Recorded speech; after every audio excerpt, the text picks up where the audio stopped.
Hey, morning, guys. This is the review, last video review for your upcoming exam. This is exam number 11. It only has about 43 questions on it. It deals with civil interaction, hazmat, and I think emergency medical. So let's get right to it. Just be familiar with the Community Safety Education Act. The Community Safety Education Act, Senate Bill 30 of the 85th regular session of our legislature in Austin. Be familiar with what year that was passed, okay? Let's just say it's 2022 and it was 5 years ago, if it tells you what you're looking at. Speaking of the Community Safety Education Act, basically, what did it amend? In other words, what statute or code did it amend to include civilian interaction training program, the one that you had with Sergeant Freeman? Was it the Texas Education Code? Was it the Penal Code? Was it the Local Government Code? Or was it the Occupations Code? And again, remember, a lot of T-Cole stuff comes out of the Occupations Code. This kind of goes back to traffic, but this is related to that civilian interaction training program. This is all kind of stemming a little bit from the Sandra Bland incident. How many steps are there in a violator contact? Okay, what were you taught? Is it 3, 6, 9, 7, 8? What is it there? Okay. Of those steps, that are being taught to civilians, okay? Which one of these is not one of those steps, okay? Identification of the driver and check of conditions of the body of the vehicle, greeting and identification of the police agency, explaining what the violator must do, or search the driver and the occupants. Which one of those is not one of those steps being taught to civilians, and quite honestly, one of those steps that you're not taught as far as that 7-step contact? How should we treat motorists? How should we treat somebody that we stopped for whatever violation it may be? Hazardous, non-hazardous. How should we treat them? Should we treat them all as criminals? Because we know they are. Should we treat them with just kind of common courtesy because they pay our salary and all that stuff? Should we treat them like they're like the mayor or somebody important? Or should we just simply treat them with dignity and respect? Okay, regardless of race, creed, color, ethnicity, age, religion, any other persuasion, how should we treat people? Obviously, dignity and respect. Here's just a scenario real quick. This is 37.5, by the way. This is all 37 the TCO guide there. The driver may be attempting to comply with the requirement to show identification and insurance by rummaging around in their vehicle to obtain a document. You view this behavior through a safety and self-preservation lens. You might be concerned for your safety, and you may respond with a gruff, concise commands to stop the behaviors. Stop rummaging around. Show me your hands, something like that. This, of course, might offend the driver. Your blunt demeanor could offend the driver because they don't understand why you, as the officer, was so abrupt. Of course, that then leads to a more, confrontational interaction. According to the TCO guide, 37.5, this is an example of what? This is an example of how a lack of respect for the officer can lead to a complaint. Is it a lack of communication by the officer? Is it how the officer can facilitate a successful arrest, or is it how uncertainty and ignorance may lead to unnecessary tension during a traffic stop? How uncertainty and ignorance may lead to unnecessary tension during a traffic stop. 37.6 talks about a certain type of document that suggests that citizens should do what they should do when they're stopped. Is that document the defensive driving test? Is it the transportation code? Is it the basic peace officer course? Or is it the Texas driver's handbook? Remember when you went to go take driver's ed, and you probably got a little pamphlet there Remember what that pamphlet is and what it includes today. Obviously, that Texas Driver's Handbook that we get when we do that. 37.6, our law here in Texas requires a driver to immediately to do what when approached by an authorized emergency vehicle? Floor it, in other words, hit the accelerator and go, or evade, slam on the brakes, or simply to stop. 37.6 of the T code. Again, civilians are taught that if you as an officer have a certain level of legality to believe that their vehicle contains evidence of a crime, that it can be searched. This is a search and seizure issue. What's one of the exceptions to the search warrant requirement? And of course, what's the Fourth Amendment say as far as the level of proof we need to search without their consent? If we have probable cause to believe that there's evidence or contraband in a car, and that, of course, comes from the Carroll Doctrine in 1925. I don't know if I'm sure you'll cover that in arrest, search, and seizure, but this is what citizens are taught, that, hey, listen, if the police have probable cause, they can search your car without a warrant and without their consent. Civilians are also taught that false identification is an offense if they give what to us as a law enforcement officer, 37.6 still, who has lawfully arrested or detained a person. Is it if they give us a false or fictitious registration? And again, this is dealing with false identification. Okay, yes, false or fictitious registration is an offense in itself.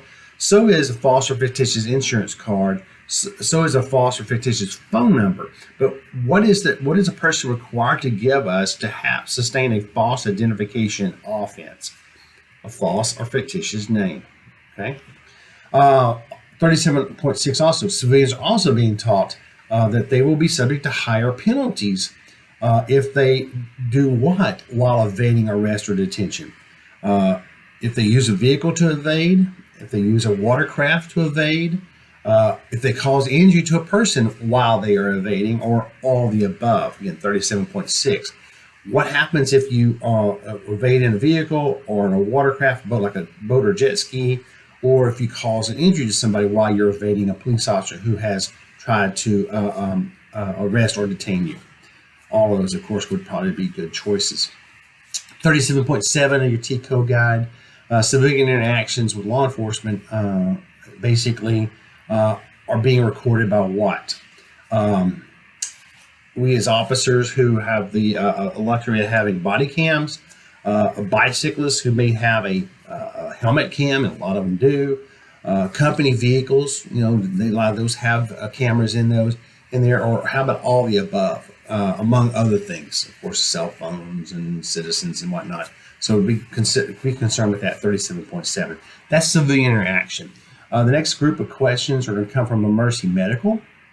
And this is one thing, again, that we get taught from time to time, and every once in a while have to act and react to. That is, of course, giving kind of emergency medical aid. The CPRC Article 74.15, Paragraph A or Section A, the Good Samaritan Act. Be familiar with what that provides.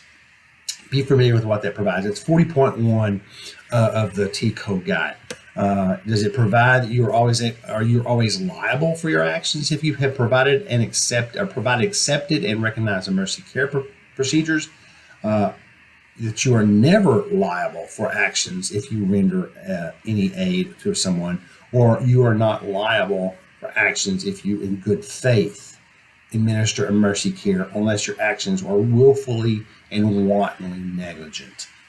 40.2 of the T code guide, certain essential principles of trauma patient assessment include which of the following except. In other words, which one of these is not one of those essential principles of trauma? Conduct a primary trauma survey. Make sure the location is safe for you and the patient. Ensure their airway is open, or provide the patient with fluids. Give them something to drink. Give them something there. Which one is not? Probably not going to give somebody fluids, because you never know what's going on inside. I can tell you from personal experience that could lead to bad things. 40.3. Um, when you've got basically a bleeding going on, what are you essentially going to do? 40.3 of the TCO guide. Specific emergency aid procedures to control bleeding include what? Are you going to lower the injured limb below the heart level? Is that going to stop it? I don't know. Gravity kind of works there. Never going to use arterial pressure to a wound since it could permanently damage a part of the body. I don't know about that. Or just simply apply direct pressure. Again, how many times have we seen it in TV and the movies, and you're going to be told, in fact, to this afternoon, apply direct pressure. Okay, get that the blood to start clotting and stop bleeding, or at least prevent blood loss. 40.4, when you have an individual that has been burned, which of these should you not do? Okay, which of these should you not do? Remove constricting clothing and jewelry. Again, remove constricting clothing and jewelry. Make sure, again, the location is safe for you and the patient. I think that's kind of always going to be important. Remove from source of causing burns. We're going to leave them in there to continue to burn and suffer. No, we're probably are going to move them. Or uncover the victim to allow for cooling. That doesn't even sound like it's close, so that's pretty obvious there. That's 40.4. 40.5, when providing emergency medical aid procedures for treating shock, which should you do? Provide them with fluids. Probably not a good thing. Provide them with food. They may be hungry. That's probably not, again, may not be what they need. Or cover the victim to prevent heat loss. Again, a person going into shock, are we going to cover them up with something to prevent heat loss? That's 40.5. 40.6, when you've got broken bones or severe sprains. Which of these is not going to be a procedure? Are we going to immobilize the affected area? In other words, keep that broken area, that sprain, from being mobile? Of course we are. Are we going to reassess after some basic treatment for circulation in affected areas? In other words, are we going to check for pulse? We're going to see if there's coloring in there from the blood, or they're going to see if it's pale, which means you've got some problems there with circulation, which means you have some maybe internal bleeding and some other things. Again, are we going to make sure the location is safe for you and the patient? Of course we are. Or are we going to give them pain medication? As much as they are hurting, we're probably not going to do that. This is 40.7, according to the TCO guide for rescue breathing. How many abdominal thrusts do you give to clear an airway? Okay. When we're trying to do rescue breathing, how many abdominal thrusts are we going to give them? We're going to give them 10, we're going to give them 8, we're going to give them like 1 or 2, or we're going to give them up to 5. Okay. 40.7, that was 40.7 also. 40.7, when we're talking about an infant, emergency medical procedures for infants that are choking, which one of these is not going to be one of those responses? Are we going to place the infant face down on your forearm while supporting the infant's head? Okay, yeah, I think so. Deliver 5 palm heel strikes to the upper back between the shoulder blades. Or are we going to check their diaper? Now, you may choke when you check that diaper, but again, for a child that's choking, that diaper is probably not what you're going to be wanting to do. 40.8, during CPR, cardiopulmonary resuscitation. During CPR, what should you do? Should you, again, provide fluids? Probably if you're doing CPR, they're probably not going to be thirsty. Or we're going to be in the process, hey, listen, we need some blood for transfusion. Again, we're trying to get their heart started back up. Are we going to contact a family member for permission to give, hey, can you call a family member, find out if we can do chest compression, CPR? Or are we going to maintain circulation through chest compressions? Well, yeah, that makes sense. Cardiac pulmonary resuscitation is what we're trying to do there. 40.8. 40.9, medical aid procedure that we use for someone experiencing a stroke. Are Are we going to place the head, neck, and shoulders lower than the extremities? Are we going to administer fluids by mouth? I think it's a constant theme here with fluids, and fluids are probably a no-no in most cases. Are we going to place any type of sugar or candy under the tongue? Or are we going to monitor the patient for shock, respiratory, or cardiac arrest? Probably that's our main concern. 40.9 there. 40.10, as far as emergency aid procedures during childbirth. Anybody ever delivered a child? If you're a dad, you guys may have been there. But you sit there with your catcher's mitt. Come on, baby.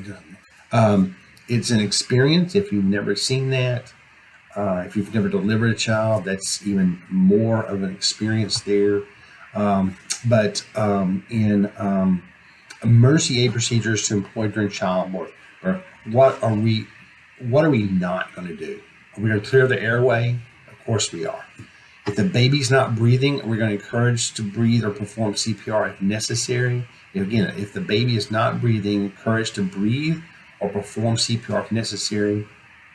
Assist in birth of the upper shoulder, or are we going to keep the head unsupported to allow for fluid drainage?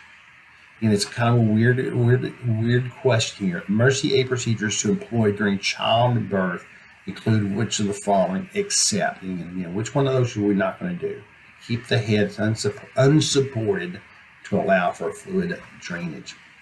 That's 40.10. 40.11, according to your TICO guide, which of these is or are not generally a communicable disease encountered by first responders? Which ones are you probably not likely to come across? Hepatitis B. Yep, hepatitis B. Certain viral diseases, certain viral monkeypox, I guess. AIDS or HIV, yeah, still a concern. Or skin cancer. Again, is that really a communicable disease to begin with? Nah, probably not. Probably not. 4011, staying with 4011 for just a second here. Certain universal precautions to use for preventing transmission of communicable diseases. Which of these is not one of those precautions?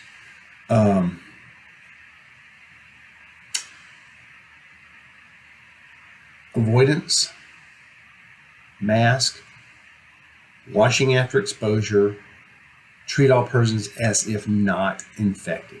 Now again, the universal precautions to use for preventing transmission of communicable diseases includes all the following except avoidance, mask, washing after exposure, or treat all persons as if non-affected. What should we do? We should treat everybody as if they are infected. So that's kind of a way to remember it. That's not the correct thing to do. 40.12, when we're treating for a heat-related illness. Heat-related illness. What should we do? Which of these should we do? Should we warm the victim slowly? Should we force the victim to drink a large amount of water? Remember that fluid thing. We probably want to stay away from it in most cases. Or should we loosen tight clothing? And a heat-related illness, should we loosen tight clothing? Of course. That's 40.12. 40.13, which of the following is an emergency aid procedure for an overdose patient that is conscious. Okay, the person, they're awake to some extent. Should we obtain information on the dope dealer? Who sold you the drugs? No, we'll get that later. Should we arrest the patient for possession of illegal narcotic? We might do that later, but again, we're talking about emergency aid procedures. Should we get the patient to drive to the nearest medical facility? Hey, dude, you've overdosed on cocaine. You've taken an overdose of fentanyl. Hey, grab the car keys and follow me to the hospital. Or should we obtain information regarding the medications or drugs that the patient overdosed on? I mean, that's pretty common sense right there. That's 40.13. 41.14. This is the last one covering medical, emergency medical. Which of these is not or are not considerations when treating injuries in people of different cultures. We treat people of different cultures. Which of these is or are not factors? Religious beliefs, lifestyles, ethnic beliefs, or how about those are all actually factors to consider? Again, certain people who have religious beliefs, they may not want to have blood transfusions. Not that we're necessarily going to give them, but again, some people don't want that. Because of their lifestyles, we want to be, we may want to consider the fact that, if they are a certain type of lifestyle, that they may be prone to have HIV, AIDS, hepatitis, or now the dreaded monkeypox. Or their ethnic beliefs. So again, those are actually things we are going to consider. And then this last little group here is dealing with hazmat. Okay, hazmat. This is 42.1 of the TCO guide. This is section 49 of the CFR. It's 172.101. This deals with the United States Department of Transportation, or the DOT. Defines what as a substance or material capable of posing an unreasonable risk of health, safety, or property when transported in commerce. In other words, be familiar with the definition of hazardous material. Okay. There's an acronym that you will learn that later this week.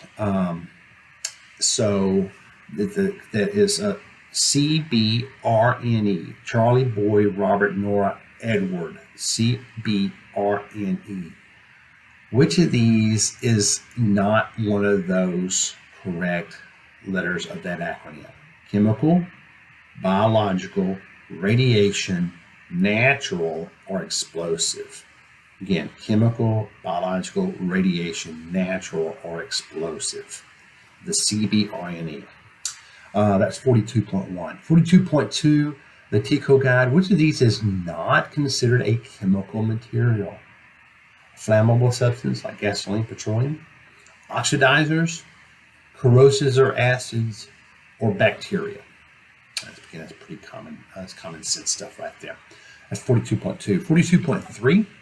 42.3, naturally occurring living organisms that cause injury or death, or other living organism to other living organisms, is the definition of what? In other words, be familiar with the definition of biological pathogen. Biological pathogen. 42.4, the TCO guide. Which of these is not a radioactive material or nuclear radiation type?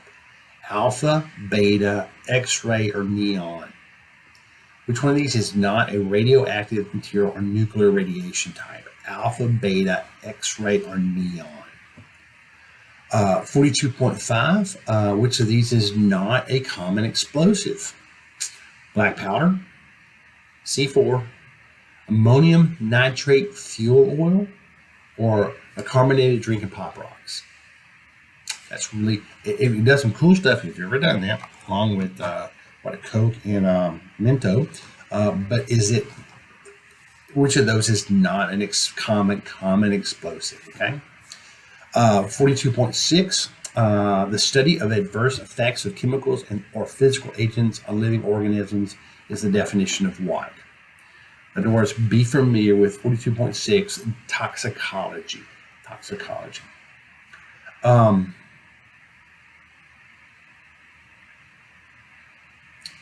42.7 of the TCO guide. Which of these is a route of exposure for the CBRNE materials? Okay, again, CBRNE materials. Which of the following is a route? Inhalation, absorption, ingestion, injection, or all the above? In other words, which is a route or a pathway for us to be exposed to a CBRNE? And we can inhale it, we absorb it through our skin, we ingest it somehow or another, or we get it injected in us, or all of those. I think obviously 42.7, you should know that that's all of those. 42.7 again, basically how many routes by which a hazardous material may enter the body? Is it 6? Is it 3? Is it 2? Is it 4? In other words, inhalation, absorption, ingestion, injection is 4. Okay. Again, sticking with CBRNE event could cause which of these effects on the landscape and the surrounding environment? Could produce a loss of productive lands? Could it produce a loss or destruction of food product? Could it damage potable water sources? Or how about all of those? Again, on the landscape or surrounding environment, when you've got a CBRNE event, what could it do? How about all of those things? Could they be detrimental on our environment?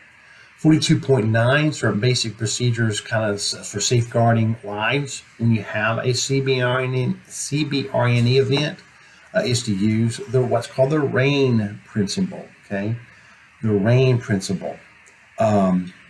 So which of these is not one of the RAIN principles? Notify the appropriate response agency, recognize the presence of a CBRNE threat, avoid contamination exposure to the threat, or identify the scene commander. Remember, you got an eye there, but identify the scene commander, probably not a good choice there. 42.10, your TCO guide, certain sources to obtain on-site information about hazardous materials being transported includes which of these, or actually which one of these is not going to be. Which of these is not going to be a certain sources for on-site information about hazardous materials being transported. Interviews with drivers, witnesses, and victims. Warnings and indicators on placards, labels, and shipping manifest. Communications with TLETs and shipper at point of origin, or smells, including offensive odors. So those is not something, a source to obtain information. 42.11, as far as practical guidelines for law enforcement, our first responders concerning personal protective equipment or PPE. Which of these is included? Okay, law enforcement should use level A or fully encapsulated PPEs. We should maintain a safe distance and locate downwind of the. Again, we talked about this the other day in one of those for our last test. Read these questions completely. Okay, maintain a safe distance and locate downwind of the incident. Okay. So when you read these questions and read these answers, okay? Before responding, adorn level C or air purifying respirator chemical resistant, or safe donning and doffing of nitrile gloves and particulate droplet mask, okay? Complicated question there, but safe donning and doffing of nitrile gloves and particulate/droplet mask. Be familiar with the acronym NIMS, NIMS. What does it stand for? And then the last question, it's only 43, is be familiar with kind of the definition of ICS. Be familiar with the definition of ICS.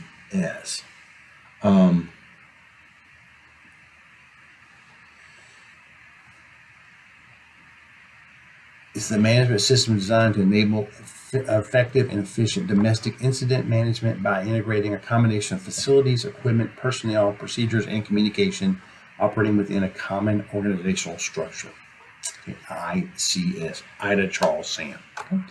All right, guys, that is the review for your last test before the final. We'll review live on Friday afternoon for that to get you all ready for the final. We'll have a discussion also about the state exam and what you need to do to be prepared for that. And again, we'll have a nice visit on Friday afternoon. Just so you'll know, because there's 43 questions, 43 questions on this test. Especially study this material. They're going to be worth 2.3 points per You're I guess you can miss, let's see, well, you don't want to miss any of them. And y'all done really great the last several exams, done really great in maintaining your high averages there. So please take a look at this video and study for it, and be ready for the test on Thursday. I'll see you later on this week.